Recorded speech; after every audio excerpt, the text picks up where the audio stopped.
tonight we're going to have a little fireside chat with the infamous Jeffrey King. Give Jeffrey King a big hand.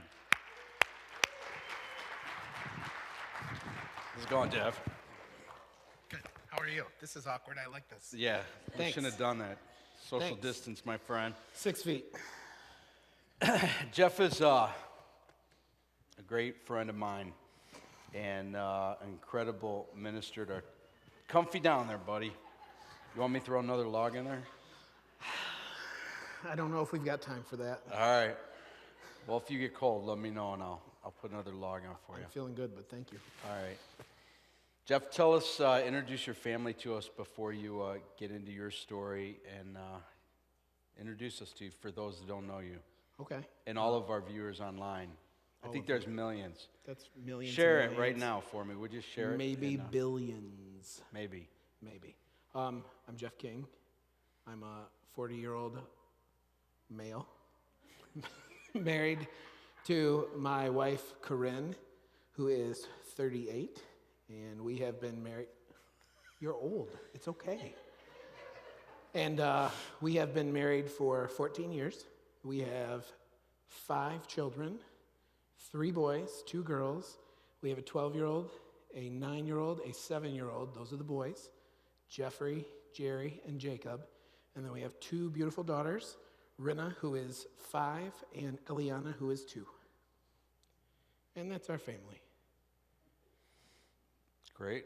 Finn. So we always get the pleasure every year when we go down to Jolo or down to Welch to ride together. It seems to always work out like that. I'm very thankful for that. Yeah, highlight of our year. It's a good time.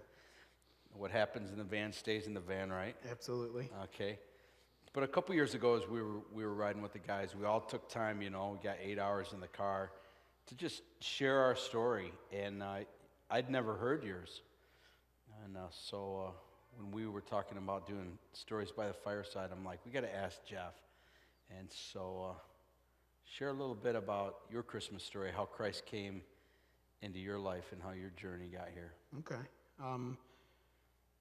I used to do a lot of theater prior to the whole outbreak and everything. And so one of the things that I was really excited to do was I got to be the father who recited the night before Christmas for 2 years when we would work downtown at the Valentine Theater. And schools would get bussed in and they would bring all the school kids in and we would do an entire 45-minute show 3 times a day.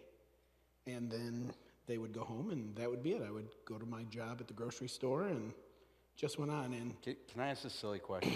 No. Do you get paid for that? One time I did. Oh, nice. So Yes. you're pretty much a volunteer. Yeah. Just blessing the children. Yep, for just right. getting out there and doing it. It was good stuff. So I'm thinking about how I'm going to share my story, and I'm sitting up thinking, what if I told the night before Christmas, but I rewrote the entire thing to curtail to my story?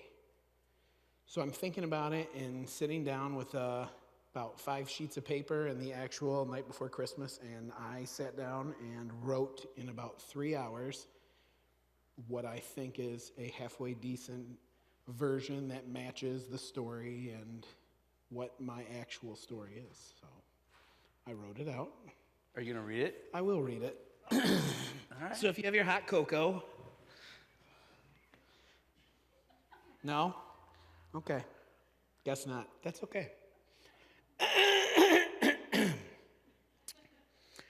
'Twas my life before Jesus, back before I knew him, trying to be good, or maybe bad on a whim.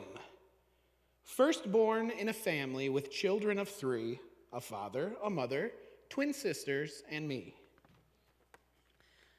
Very good. Dad worked tool and die and provided for us while Mom stayed at home putting kids on the bus. Twin younger sisters in 1983 and a St. Patrick's Day baby, the oldest, that's me. While all growing up, nothing seemed out of place. 7 hours at school, Dad worked the rat race. But home Dad would come after working so well, some chips, sterling dip, and a can of Go Bells. Sometimes I'd stay up, asking how was his day, shooting the breeze, nothing really to say. He never was angry, stern, or much cross, just chips, beer, and a mustache that's boss. He had a pretty cool Fu Manchu mustache when I was little. Boom. That's not in the book, though. Dad was in charge, and there wasn't a trick. Go to Mass once a week because we're all Catholic. It's okay to laugh. That's I'm a all good right one. with that. Thanks. That's very clever. Thank you. A gigantic green Bible with a nice picture framed and a few extra books that seemed awkwardly named. That's Apocrypha. There was Baruch and Tobit, 1st and 2nd Maccabees, Judith, Wisdom, and Ecclesiasticus, which is what it's instead of Ecclesiastes. It's different. These books made me wonder, as I slowly paged through, could there be something more in my life I should do? Questions were building. But who do I ask? What type of a person is up to this task? So up to Father's office during CCD with a whole bunch of questions to him from me. Advancing in age, now with more neurons firing, inquisition, meditation, and more questions transpiring. A hand on my head and some time burned through. Finally came Father's questions. What does it mean to you? First confusion, then anger. Was it some kind of goof? Was my quest for clear answers a relative truth? My bundle of questions now have all been asked back. Were there really no answers? Could real truth somehow lack? Things back at home slowly got to be worse. The manifestation of sin and its curse. An increase in drinking, Dad's consistent stray, staying out after work for a 16-hour day. When he finally arrived, oh, how I'd love to flee. Dad's 12-pack of Natty and a Lifetime movie. But then came the straw on a weak camel's back. Accusations, disgust, and the verbal attack. $700 that was up on the shelf. You thief. Little liar. You take that for yourself? Instantaneous tears as I rattled my head. No, I persisted until 3 a.m. in bed. He spoke no more words, drunk and tired from work, while I sobbed and I cried. He was really a jerk. My choir Florida trip, for which I was saving, was the exact amount of which he was raving. Trust and respect, now none of that mattered. My patriarchal example now shattered. The Sunshine State trip still went on with my mom, but this great offense Dad had gotten all wrong. In Daytona Beach, at a host family home, a bedroom upstairs, unpacked and alone. In the darkness, a ploy. I'll do something insane, doing something stupid, shaming our family name. In the morning, some free time, let the students explore. Chris, Jason, and I found the novelty store, perusing the shelves for a minuscule thing, a packet of cards, and the alarm bell did ring. The scanning wand passed by the item I hid, flashing and buzzing on this crazy kid. Then went out the call to the DBPD, which got me a ride in a cop car for free. See, that's a little humor there to cut through the weirdness. On the seat in the back of the cruiser I sit, near a burned-out crack pipe that was previously lit. The officer writing my arrest report as I tighten my cuffs and I sweat through my shorts. After waiting an hour to switch up our ride, a police substation was where I would hide. New laws had passed, just put on the books, separating accused adult and minor crooks. Working to find me a free paddy wagon, I was swallowed inside of this steel-caged dragon. No airflow, no windows, no nice ocean breeze, and the minuscule bench pushed my chin to my knees. So now off to jail for my mugshots and prints. And as we're buzzed through, I pick up on some hints. There are no adults for as far as I see, so it seems I'm now sitting inside of juvie. Two young men are sitting. One of them inquires, "What you here for? As for me, I steal tires." I say retail theft as my body perspires. And finally, the other kid smirks, "I start fires." It really happened. A booster, a pyro. What's next? Kid with a bomb? The door clicks. I look up, and there stands my mom. Into a small room, we go in to sit.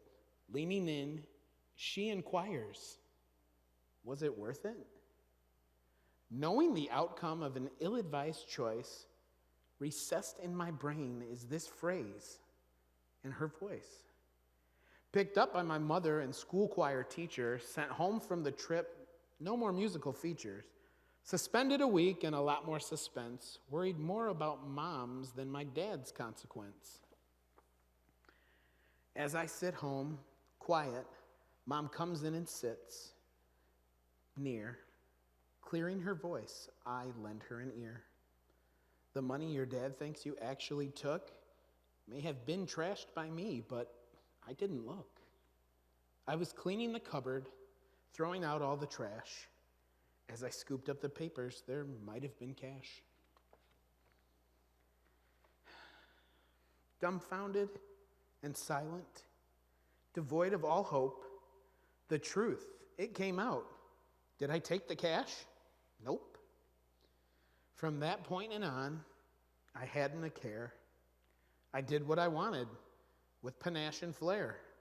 I was brash, I was rude, cocky and nonchalant. My maxim, I'm Jeff King. I do what I want. Last year of high school, a close friend passed away. She born on Christmas Eve. I struggled all Christmas Day. Tears cascading down at midnight service. I questioned more things. Why'd God allow this? Who is God? Does he care? To him, do I have worth? Has he cared about me from the days of my birth?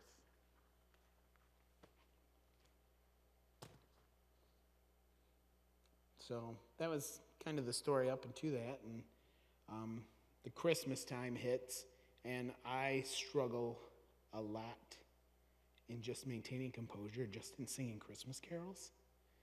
Silent Night is an automatic breaker for me, and it has been for years since this, and this has been from 1997. So this is always a time where there's so much great rejoicing, but there's also been so much like pain and hurt and hardship in it. As the trust had been broken and I just kind of did what I wanted, I started thinking like my consequences for my actions didn't really matter. So I would go out and try and lift stuff from stores and stash it. Like I made little things in my coats so I could hide bigger stuff in it so I could try and get out. And it was just going and going and going, knowing that there were consequences, but when the truth was found out, that there was nothing with it. And so that really skewed a lot of my trajectory and the way that I was. Things got really weird, not like crazy insane, but it was just like you get going and you know what you're doing, and then you find yourself and you look back and you're like, wow, that is not what you thought I was going to be like. So that's kind of the trail. So when did it turn toward Christ? You were asking questions all through life. I was a kid, and growing up Catholic, like we didn't get into the Bible a lot. I was fascinated by it. You got this giant book with this super awesome cover, and the first time I opened it, you could hear the pages separating, probably for one of the first times. So it was kind of neat to read through it and get stuff and then being like, why is this like this? In my catechism years, Dean Mueller was one of my teachers, and he always had us ask questions about what our questions were to try and backtrack and like figure out where it was coming from so then you could find the answer. And that was really helpful in getting to that point. My junior year, I had friends who had invited me to a open gym, and I believe that Med Bar was leading that just across the street over here. And I went maybe 3 times, and they had their little service at the end, and I just remember Med asking, like, hey, if you guys are interested, like, when you give your life to Jesus, there's a party in heaven. Everybody's celebrating. And I'm like, what? I don't remember Did reading Med sound about like that. the Godfather back A little then? bit. All right. It was before he got real stoic. Okay. Like, he was really limber. And it was mostly an open gym. Okay. So in sports, he's in his element. Right. His wheelhouse. So, like, I'm thinking, and I'm like, this sounds great. So, like, not knowing, not having any traction with anything, but having that limited realm that I learned from, I prayed and asked Jesus in my heart. And I'm like, I asked Jesus in my heart, and so there's a party in heaven tonight. And high-fived him, and that was it. Didn't know what I did. And then the death of the friend happened the following year. And I was like, what is going on? This is so strange. And so I pretty much backed out of church. And going to community college, I pretty much treated it like I was in high school, which isn't really the best thing. But when, you're rolling in at 5 minutes after the bell and you're button-up pajamas and your hair's all crazy and you got big, thick-rimmed plastic glasses, sitting in a psychology class next to a girl that's wearing a 3-piece suit carrying a briefcase, you're like, oh, hey, how's it going? And so that girl never talked too much. It was more like a wave or a wink or a hi. And for like a week that happened. And then the next week, that girl went to the exact opposite side of the room. And I thought, I changed my pajamas at least twice that week. This shouldn't be an issue. And then Halloween of that year, the girl that never talks walks into the computer lab, asks if I've seen a person that we both know. I said no. She said okay. She got on a computer behind me and she left. And the next morning when I opened my email, there's an email from somebody I don't know. Happy Halloween yesterday. I'm like, oh, great. That would turn out to be my wife. So she's very good at finding out information. She stole your email while you She were did. in lab? Yeah. All Yeah. right. Okay. Yeah, it's pretty good. It's probably one of the sneakiest things that she's ever been able to pull off. It's pretty impressive. So she's talking to me, and she and her parents and her sisters were all attending churches, and she just kept inviting me and inviting me and inviting me. And I remember it was super cold, it was raining, and I was like, let's go out for pizza. And she's like, okay. And so back at the time, Douglas Road had giant tractor tires in the back of their playground for the kids to like climb on and play in. And we got a pizza and a cheese bread. And we went and we sat inside the tires in the rain and ate pizza and cheese bread. And that was when I was like, you know what? I will come to church with you tomorrow. And so we went to church. And it was about 4 months of going to church fairly regularly in a Baptist church. And I decided to rededicate my life in that 4 months of compiling a bunch of knowledge and wisdom from teaching and reading and just having a hunger for the Word. And I was baptized that April Fool's Day. So, haha, Satan, you didn't get one over on me. So, that was where the transition had come. And it was provoked by my future wife. Not knowing that that was what it was going to be, but like the first time that we went out, like it was really nice. And I had a large collection of adult material that I had compiled from my high school days. And like we went out, and when I got home, I was like, well, this is all going in the trash. And every single thing I had out to the dumpster, it went, and it was done. And the next time I saw her, I'm like, I have something to tell you. And she's like, okay. And I told her I got rid of it, and she's like, why are you telling me this? I'm like, I think you're the person I'm supposed to marry, but I'm not sure. And so that was that. I was committed for the long haul. I remember she needed to have a loan co-signed so she could go to college. And she's like, yeah, we got to figure this out. And I'm like, oh, I'll just sign it. And she's like, really? I'm like, yeah, I don't care. That's fine. She's like, but what if this doesn't work out? What if we break up? I'm like, well, then it looks like you're getting a free education. But I did it. I signed the note, and that was it. So. In your story, when you told me this, that's probably the thing that upset me the most. My fiscal irresponsibility? You would co-sign a note for a girl you were just dating. But anyhow, Yeah. it's not about that. It's about Jesus. It was. It was. Yep. Had Jesus not been in that moment, absolutely that could have gone a totally different way. Yes, it could. So, yeah. So, you have that thing that, like, I had been praying for so long about specific things, and, like, they had come to pass, and, like, when they would come to pass, like, as we got older, like, I would share with her, like, what I prayed for specifically. I remember praying, like, I was going to find a wife who was going to accept me for who I was and what I did, and not what I couldn't do. I remember praying that the first house that we got would be free, and it was, because I had a friend who said, just pay the bills and you can live in the house and pay the taxes. So we learned a lot of the stuff for taking care of a house that way. I remember not having a car for, was it 6 months? 8 months? And praying like, Lord, I need something that's safe and I want something flashy just to show everybody that you can provide. Which is really kind of crappy when you think about that. Like, hey, Jesus, you want people to know you better? Show them you got me that Audi. But he provided. An Audi? Yeah. $900. It's like, it needs brakes and tires. My wife doesn't want me to keep it. I'm like, praise the Lord. Here you go. So let me ask you something, Jeff. Sure. So I preach. I mean, that's what I do. I teach. Now we have a lot of small groups so people can ask questions. But as you took months and years of thinking of these big questions, where's God? Is there purpose? Why would God allow this tragedy in my life? Before you actually said, I want to be yours, God, what would you say to people, whether they're online or whether they're here, that have questions and they're not getting the answers, but yet you didn't have all the answers and you still trusted?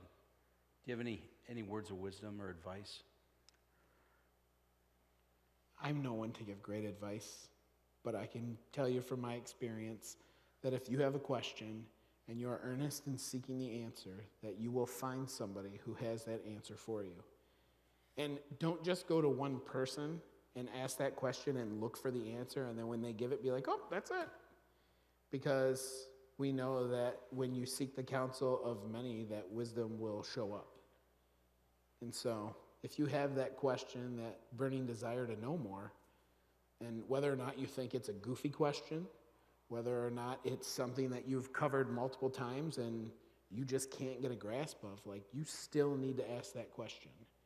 Because there are different experiences and there are different people in different circles, and they can all tell you their experience, but the truth of what God has done in them is the thing that you will take away, and that will help you in the formation of what is the answer that you know it to be.